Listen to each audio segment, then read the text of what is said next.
आपकी कोई गर्लफ्रेंड बनती है और आपको उनसे प्यार होता है, कुछ टाइम तो प्यार बड़ा अच्छा लगता है, बड़ा मज़ा आती है, बड़ा इन्जॉयमेंट होता है। लेकिन 1-2 साल के बाद कभी कभी ऐसा होता है, कुछ रिश्तों में बोरियत लगने लग जाती है कुछ लड़के लड़कियों को। तो वहाँ पे उनको क्या करना चाहिए? भाई अगर बोरियत लग रही है, आपसे नहीं निभा तो छोड़ दीजिए। लेकिन कुछ लोग ऐसे हैं जो वहाँ पे खून तक कर देते हैं अपनी प्रेमिका का। तो ऐसी कहानी आज आप लोगों के लिए लेकर आया हूँ। आइए बताता हूँ कहाँ की कहानी और क्या है मामला।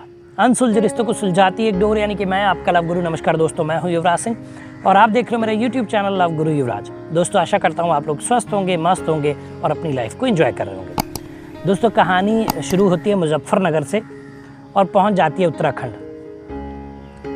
तो उत्तराखंड का कोट द्वार एक जगह है, वहाँ तक पहुँच जाती है। क्या है, होता ये है कि मुजफ्फरनगर का एक लड़का है जिसका नाम है अरबाज। भाई 20-21 साल का लड़का, एकदम नई जवानी, नया खून। और वो कुछ काम के सिलसिले में, यानी कि वो काम करना चाहता है। तो उत्तराखंड में वो कोटद्वार एक जगह है जहाँ पे वो काम करने लग जाता है। फैक्ट्री वैक्ट्री है कुछ वहाँ पे, तो वहाँ पे काम करने लग जाता है। कुछ दिन बाद वहाँ पे आस पड़ोस की रहने वाली एक चाहत नाम की लड़की से उसकी दोस्ती होती है। वो भी उसकी हम उम्र है, 19-20 साल की लड़की। उससे उसकी दोस्ती हो जाती है। दोस्ती धीरे धीरे जो है मिलना जुलना, आँख मिचौली, ये सब करते करते प्यार में बदल जाती है। प्यार जब होता है तो टाइम स्पेंड होता है, साथ में मस्ती होती है, मौज होती है, सारी चीज़ें होती हैं। उसके बाद ये लोग डिसाइड करते हैं कि हम लोग कोर्ट मैरिज कर लेते हैं, यानी कि भाग के शादी कर लेते हैं। अरबाज और चाहत जो है भाग कर शादी कर लेते हैं। चाहत अपने पेरेंट्स को बिना बताए ही इसके साथ, अरबाज के साथ मुजफ्फरनगर में आ जाती है और यहीं किराए के मकान पे दोनों रहने लग जाते हैं। अब 7-8 महीने हो चुके थे शादी को, सारी चीज़ें तो सही थी।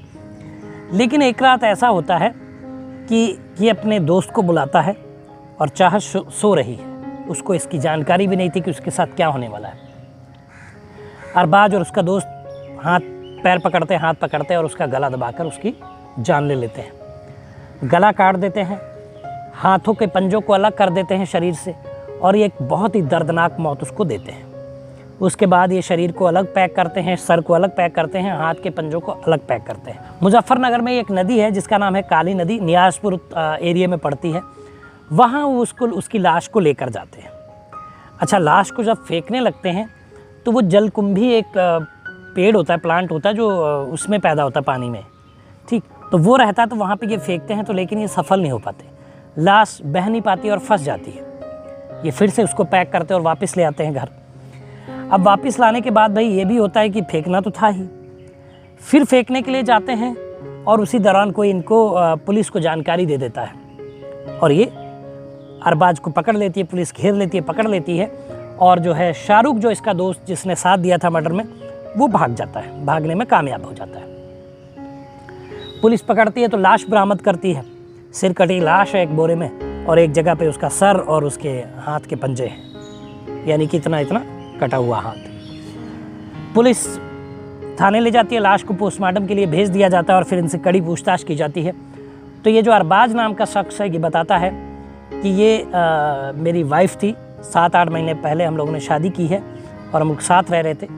तो पुलिस ने पूछा कि आखिर तुम्हारी वाइफ थी और तुमने लव मैरिज की और उतना प्यार था, सब कुछ था, तो तुमने इस दर्दनाक तरीके से अपनी पत्नी को मौत के घाट क्यों उतारा?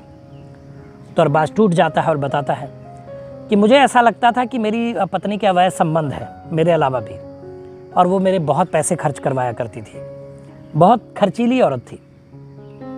तो ये बातें मैंने अपने दोस्त शाहरुख से बोली। शाहरुख से पूछा कि क्या करना चाहिए, तो शाहरुख ने मुझे आइडिया दिया, क्यों ना हो, क्या ना करे कि इसको मौत के घाट उतार दो और पीछा छूट जाएगा।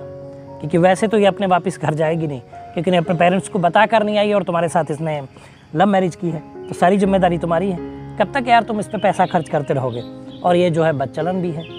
ये शाहरुख ने इनको सजेशन दिया और इन दोनों ने मिलकर चाहत को मौत के घाट उतार दिया। अब ये जनाब जो हैं जेल जाएंगे। शाहरुख की गर्लफ्रेंड भी नहीं थी, उसका कोई मामला ही नहीं था इनके साथ, लेकिन उसको भी जेल जाना पड़ेगा मर्डर में साथ देने के लिए। तो ये दोस्तों अरबाज और चाहत की कहानी थी जिसमें शाहरुख भी फंसा हुआ है। तो कहने का मतलब और स्टोरी सुनाने का मतलब, आपको आगाह करने का मतलब ये था कि बहुत सारे ऐसे रिश्ते होते हैं जो कुछ टाइम बाद नीरस हो जाते हैं, हमको वो अच्छे नहीं लगते हैं, हम उनके साथ चिढ़ने लग जाते हैं। कई घरों में आप जाते होगे, आपके दोस्त के यहाँ, आपके कहीं भी देखा होगा कि उनके मम्मी पापा छोटी छोटी बात पे लड़ते हैं। लेकिन जो ये शुरू में प्यार रहता है वो धीरे धीरे कई रिश्तों में ख़त्म हो जाता है और वहाँ छोटी छोटी बातों पे लड़ाई झगड़ा होने लग जाता है। लेकिन ऐसी बातों को आपको थोड़ा टैकल करना है। अगर आपके पार्टनर ने कुछ कह दिया तो आप शांत हो जाइए, अगर आप कह रहे हैं तो वो शांत हो जाए। इस तरीके से ही एक शादीशुदा जीवन को आगे बढ़ाया जा सकता है। लेकिन अगर आप छोटी छोटी बातों का इशू बनाएंगे, लड़ाई झगड़ा करेंगे, तो फिर मैटर ख़राब हो जाएगा, फिर लड़ाई झगड़ा होना तय है। तो इन चीज़ों से बचें।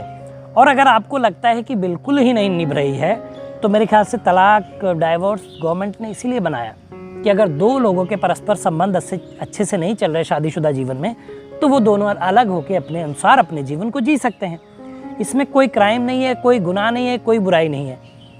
तो अगर आप ये सोचें कि फलाने क्या करेंगे, वो क्या कहेंगे, तो ये सब बेकार की बातें हैं, क्योंकि कोई आपको खाने के लिए नहीं देता है, कोई आपका जीवन नहीं चलाता है, कोई जीवन यापन करने के लिए आपको खुद ही संघर्ष करना पड़ता है। तो इन बातों पे गौर करें।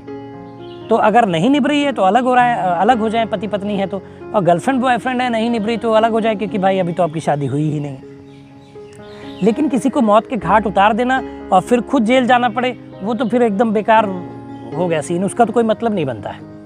तो दोस्तों, ये स्टोरियाँ बताने का मतलब, ये कहानियाँ बताने का मतलब इस प्लेटफॉर्म पे आपको आगाह करना होता है कि आप जो प्यार वाले रिश्तों में हैं उनमें आप सौहार्द से रहें। परेशानियाँ आएँ तो बैठ के सॉर्ट आउट करें, अगर नहीं सॉर्ट आउट होती हैं तो अलग हो जाए। किसी को मार देना, किसी की जान ले लेना, ये बिल्कुल भी सही चीज़ नहीं है। तो दोस्तों, ये कहानी थी मुजफ्फरनगर की। अगर आपकी भी ऐसी कोई स्टोरी और आपको लगता है कि आप बीच मझधार में आ गए हैं और अब आपसे संभल नहीं रहा है, तो बस व्हाट्सएप नंबर आ चुका है, व्हाट्सएप नंबर नीचे फ्लैश हो रहा है, उस पर आप अपनी स्टोरी भेज दीजिए, अपनी कहानी भेज दीजिए। मैं नाम पता गुप्त रखते हुए आपको वीडियो के माध्यम से परेशानी से बाहर निकालूंगा। तो दोस्तों, बताइएगा वीडियो कैसा लगा, कमेंट करिए, शेयर करिए, चैनल को सब्सक्राइब करिए। मिलेंगे अगली वीडियो में, तब तक मुस्कुराते रहिए, खुश रहिए, क्योंकि जीवन बहुत छोटा है। धन्यवाद।